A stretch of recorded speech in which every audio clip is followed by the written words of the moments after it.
Bonjour à tous et bienvenue sur cette nouvelle vidéo. Aujourd'hui on va parler de comment améliorer sa composition corporelle tout simplement.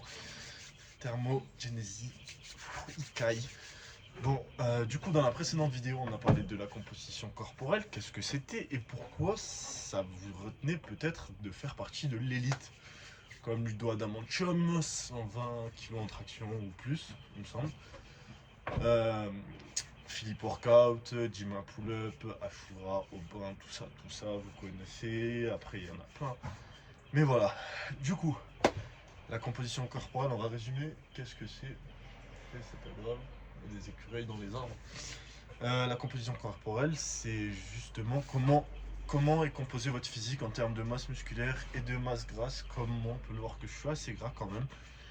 Et c'est ce qui va influencer beaucoup votre récupération, votre manière de vous entraîner, puisque vous accumulez pas de la même manière la fatigue que les personnes plus légères, puisque vous l'accumulez plus vite, vu que vous êtes plus lourd. Et tout simplement, vous allez être moins fort, du coup, vu que vous êtes déjà lesté avec votre gras. Désolé, mais il y a trop d'informations. Attendez, j'apprécie le paysage et après je vous parle.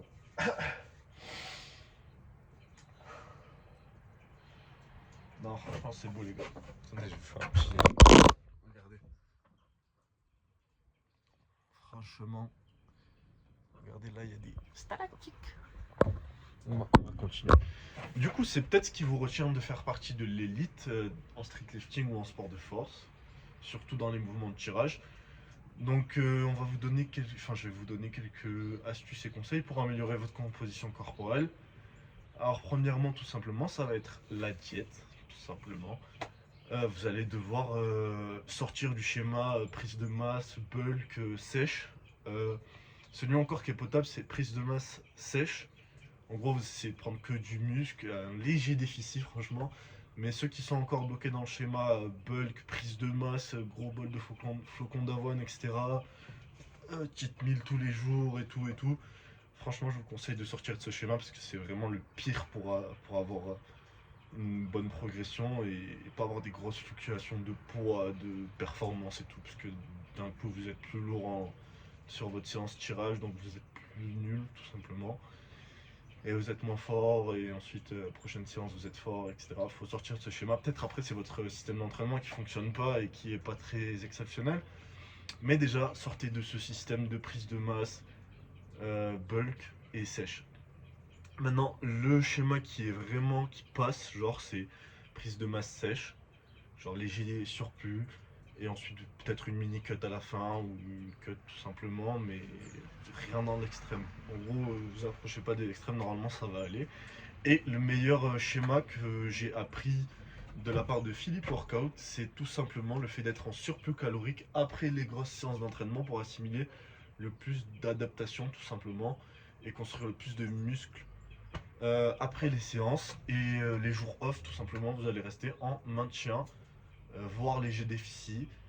Et deuxième outil, du coup, là on a parlé de la diète, du coup ensuite il y a l'entraînement forcément qui est très important. Il va falloir avoir un bon système d'entraînement, faire peut-être un peu de cardio, ou, enfin en vrai les deux ça se combine, mais avoir un bon NEAT. Le NEAT c'est quoi? C'est le fait de bouger les jours off, pas rester dans son canapé toute la journée et faire 3000 pas à la fin de la journée. Le but c'est d'être environ à 10 000, 15 000, c'est bien. Et ça permet de manger plus, donc d'avoir plus d'énergie, tout en étant en maintien ou en déficit. Ouais, par contre, je caille, je fais que bouger.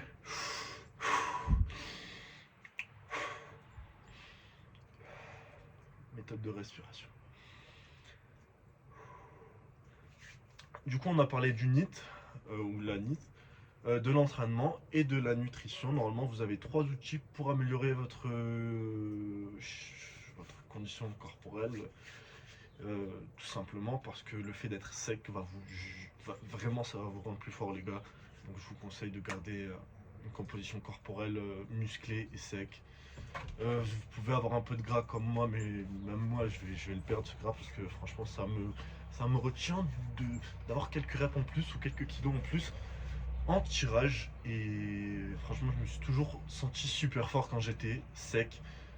Pas en dessous de 8% de body fat, hein, mais juste le fait d'être à 10 environ, vous allez être super fort.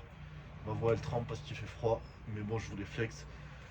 Donc voilà, vous avez toutes les informations. Si vous voulez faire partie de l'élite, je vous conseille de revoir votre composition corporelle et peut-être faire une recomposition corporelle afin de juste faire sortir. Parce que en fait, il y en a beaucoup qui ont. Vous avez la masse musculaire, mais vous avez juste beaucoup trop de gras, les gars. Genre, on a compris que vous voulez être musclé et tout, mais vous avez assez de masse musculaire. Juste sèche. Moi, je parle pour les gens qui en ont vraiment assez, hein. Attention, si t'as pas de masse, je te vois, hein. Juste continue ta prise de masse sèche, attention. Et ensuite, tu feras une petite cut ou quoi. Mais voilà, normalement, généralement, on a assez de masse musculaire. Il faut juste perdre les 5-10 kilos de gras en trop. Et vous allez instantanément être plus fort. Allez les gars, bon, moi je vais rentrer puisqu'il caille. J'espère que vous avez compris. N'hésitez pas si vous avez des questions. Et voilà, on se retrouve pour la prochaine vidéo. Je pense que je parlerai du système d'entraînement ou peu importe. Allez, ciao, j'ai froid.